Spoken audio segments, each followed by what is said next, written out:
अदालत में अगर किसी भी चीज की अगर केस चल रहा है तो बड़ के पत्ते के ऊपर बालू मिट्टी का शिवलिंग बना, बालू रेत का, बड़ के पेड़ के नीचे ही उसकी पूजन करें,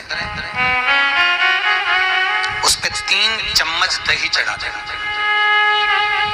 अपनी मनोकामना कर कर दही चढ़ाकर उस दही को चम्मच में वापस लेकर शंकर जी की पूजन कर कर उसको विसर्जन करें। वो दही जो लेकर आए, जब अदालत कार्रवाई हो और आप केस के लिए अदालत में जाएं, उसको चंदन में मिलाकर तिलक कर कर जाइए, आपका काम विजय प्राप्त होगी, काम फतेह होगा।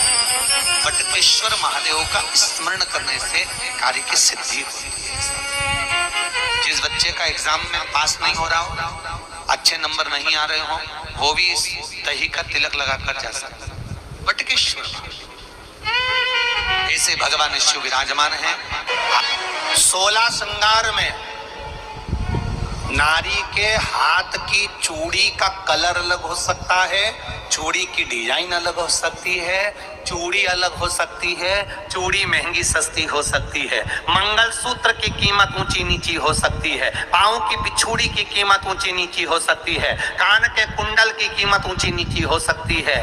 तुम्हारे शरीर पर जितने जितने 16 श्रृंगार हैं उसकी कीमत ऊंची नीची हो सकती है। केवल मंगलसूत्र की डिजाइन बदल सकती है, नाक की लौंग की डिजाइन बदल सकती है, कान के बुंदे की डिजाइन बदल सकती है, हाथ की चूड़ी की डिजाइन बदल सकती है, पाँव की पायल की डिजाइन बदल सकती है।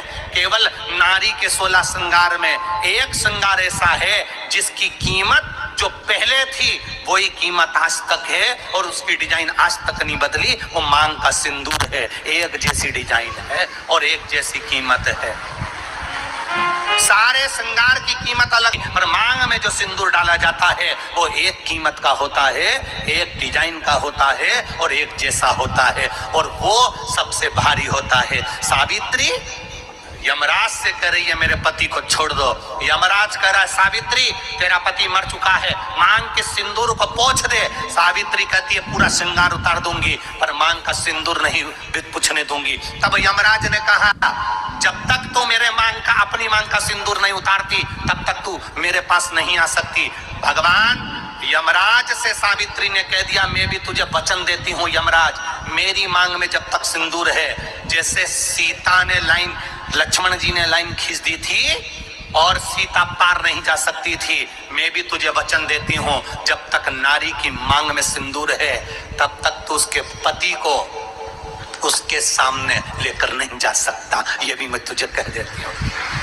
यमराज भैंसे पर सवार होकर सत्यवान को लेकर जा रहा था, सावित्री से वचन पर वचन चल रहे थे, अड़ के पेड़ के नीचे छोड़कर आए। क्या चाहिए तुझको, क्या चाहिए तुझको, क्या दूं मैं तुझको, कुछ मांग ले मुझसे।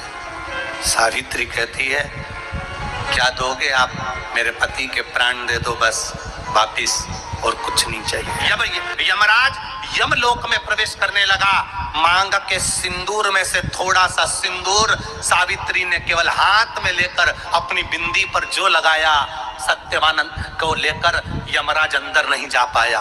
बाहर खड़े होकर कहता है मांग ले, मैं तुझे एक वचन नहीं, तू बोले तो मैं 2 वचन दे देता हूँ, तू बोले तो मैं 3 वचन दे देता हूँ, तू मांग क्या चाहिए। तब सावित्री ने कहा देना चाहते हो, हाँ। अब यमराज को लगा कि लालच में पड़ गई सावित्री, तब कहा पहला वचन दीजिए, मेरे अंधे सास ससुर के नेत्र वापिस आ जाएं।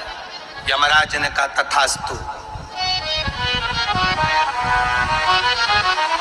दूसरा वचन दीजिए, मेरे सास ससुर अपने पोता पोती का मुख देखें। यमराज ने कह दिया तथास्तु।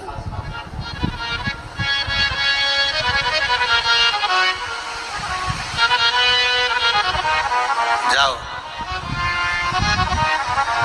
यमराज जाने लगे, फिर आग जलने लगे, कहने लगे अब मैं अंदर क्यों नहीं जा पा रहा हूं। सावित्री कहती है तुमने वर दिया है मेरे सास ससुर पोता पोती का मुख देखें, उनके बेटे को तुम ले जाओगे तो पोता पोती कहां से होगा, छोड़कर जाओ।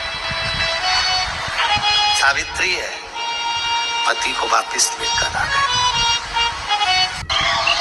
कर्जा मुक्ति के लिए सारे वृक्षों में अगर कोई श्रेष्ठ वृक्ष माना गया है तो वो वट का वृक्ष माना गया महाराज। इसलिए प्रशासनिक कार्य के लिए, मानसिक टेंशन में, परेशानियों में बटकेश्वर महादेव का स्मरण किया जाए। और यदि निवेदन करूंगा, बहुत ज्यादा यदि आपको कर्जा हो गया है, बहुत ज्यादा कर्जा हो गया और वो कर्जा चूक ही नहीं रहा, तो थोड़े दिन बड़ के पेड़ के नीचे आप बटकेश्वर महादेव के लिए 1 लोटा पानी, उसमें थोड़ा सा पिसा हुआ चावल पीस के गला लेना, चावल को और पीस लेना, पीस के उस पानी में मिलाकर और मिलाकर उसमें थोड़ी सी हल्दी पिसी हुई डालकर बटकेश्वर महादेव के नाम से बड़ के पेड़ के नीचे अपनी कामना कर जो कर्जा हुआ है उस कर्जे का भान देते हुए, स्मरण देते हुए छोड़ दो महाराज। 2 या 3 सोमवार एक ही जगह पर करना, 3 सोमवार बाद वहीं से बड़ के पेड़ की थोड़ी सी जड़ उठा लाना और उस जड़ को कोई धागे में बांधकर या तो अपने गले में डाल लो या अपनी जेब में पटक लो, उसको थोड़े दिन पटक कर रखो, लगभग 2 से 3 महीना पटक कर रखो। वो जड़ जैसे बड़ का पेड़ विस्तार होता है, पानी गिरे ना गिरे, जल वृष्टि हो ना हो, गर्मी पड़े ना पड़े, उसको कोई फर्क नहीं पड़ता। बड़ का वृक्ष आप रूप फैलता जाता, उसकी जड़ें अपने आप प्रबल होती है।